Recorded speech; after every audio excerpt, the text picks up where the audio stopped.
सारण से आरजेडी प्रत्याशी रोहिणी आचार्य और लालू प्रसाद यादव की बेटी पर जो है अब उनके नॉमिनेशन पर भी खतरा मंडरा रहा है। ऐसा में याचिका जो है करता वो पटना हाई कोर्ट में जाकर के याचिका दायर किए हैं और साफ तौर पे सिंगापुर में कई सालों से जो है रोहिणी आचार्य जो है वो सिंगापुर में रह रहे हैं, तो सिंगापुर के नागरिकता को लेकर के भी सवाल जो है उन्होंने उठाया है। और साथ ही साथ आपको बता दें कि चल संपत्ति को लेकर के भी उन्होंने उठाया है कि सिंगापुर में जो उनका संपत्ति है कितना है वो बायोडाटा जो है वहाँ पर नहीं शो किया गया है।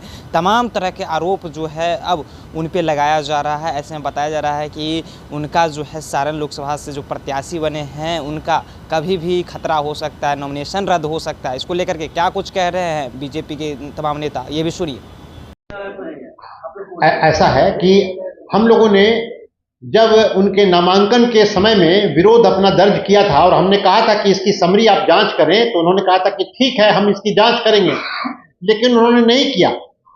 उस समय अपना निर्णय भी नहीं सुनाया।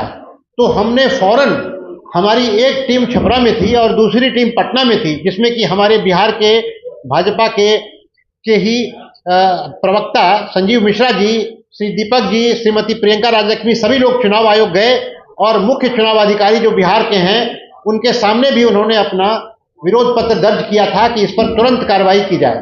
लेकिन जब उनके द्वारा भी कार्रवाई नहीं की गई और उसी की एक प्रति हम लोगों ने चुनाव आयोग, भारत के चुनाव आयोग को भी भेज दिया था, लेकिन जब कोई कार्रवाई नहीं हुई, हमने 3-4 दिन इंतजार किया और उसके बावजूद जब कोई कार्रवाई नहीं हुई तो लाचार होकर के हमें पटना हाईकोर्ट का रुख करना पड़ा और हमने याचिका दायर करी। क्या आपको शक है कि रोहिणी आचार्य के पास भी डबल नागरिकता है? इसी की जांच कराने के लिए मैंने कहा था, क्योंकि उन्होंने विदेश मंत्रालय आपके पास अपनी नागरिकता को उन्होंने छिपाया है।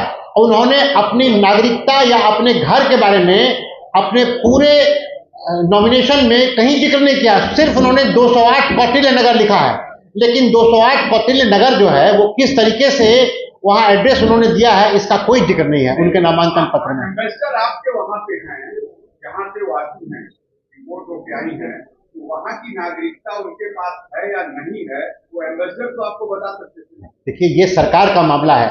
जब चुनाव हो रहा है तो उस समय चुनाव आयोग सर्वशक्तिशाली होता है। वहां पर सरकार की बहुत सारी शक्तियां चुनाव आयोग में नहीं होती। जैसे कि आप बोलिए कि कलेक्टर, डिस्ट्रिक्ट मजिस्ट्रेट होता है, लेकिन उनकी चुनाव के समय में चुनाव आयोग की शक्तियां उनमें निहित हो जाती है। इसलिए ये काम चुनाव आयोग का था और चुनाव आयोग चाहता तो तुरंत इसकी जानकारी हासिल कर सकता था और इसीलिए हमने चुनाव आयोग से निवेदन किया। संपत्ति का आय जो है वो छुपाया गया, बिल्कुल है। उन्होंने एक तरफ उन्होंने खुद अपने नॉमिनेशन पेपर के साथ जो शपथ पत्र दिया है उसमें अपनी आयकर विवरणी का जिक्र किया है। जिस आयकर विवरणी में वो दे रही हैं कि उनकी आय सालाना आय 4,000 रुपया है एक साल में, और उन्होंने अपना जो अभी दाखिल किया है उसमें लिखा है 25 लाख रुपया उनके पास कैश है, उनके बैंक खाते में है, और 25 करोड़ की संपत्ति उनकी है, अलग अलग फ्लैट है, बिल्डिंग है, अचल संपत्ति है। तो जो व्यक्ति अपने आयकर में 4,000 रुपया, 2 लाख रुपया इनकम देता है, क्या उसके पास 25 करोड़ की संपत्ति आती है? उसका कोई ना कोई सोर्स होगा ना। तो इससे क्या साबित करता है? ये स्पष्ट है अपने तथ्यों से ही कि वो गलत है।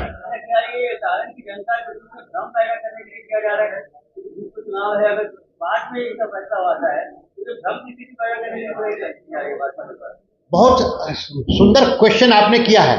सवाल यह है कि अगर चुनाव आयोग को, अगर हम नहीं जाते पहले, चुनाव आयोग पहले अगर रिट याचिका दायर करते तो हाईकोर्ट कहता कि साहब आपने चुनाव आयोग को अपनी दरखास्त दी है। इसीलिए हमने चुनाव आयोग के समक्ष न केवल स्क्रूटनी के समय में विरोध पत्र दिया था, बल्कि उसके फौरन बाद हमने बिहार के चीफ इलेक्टोरल ऑफिसर के यहाँ भी अपनी दरखास्त दी और उसके बाद भारत के चुनाव आयोग को भी हमने दरखास्त दी।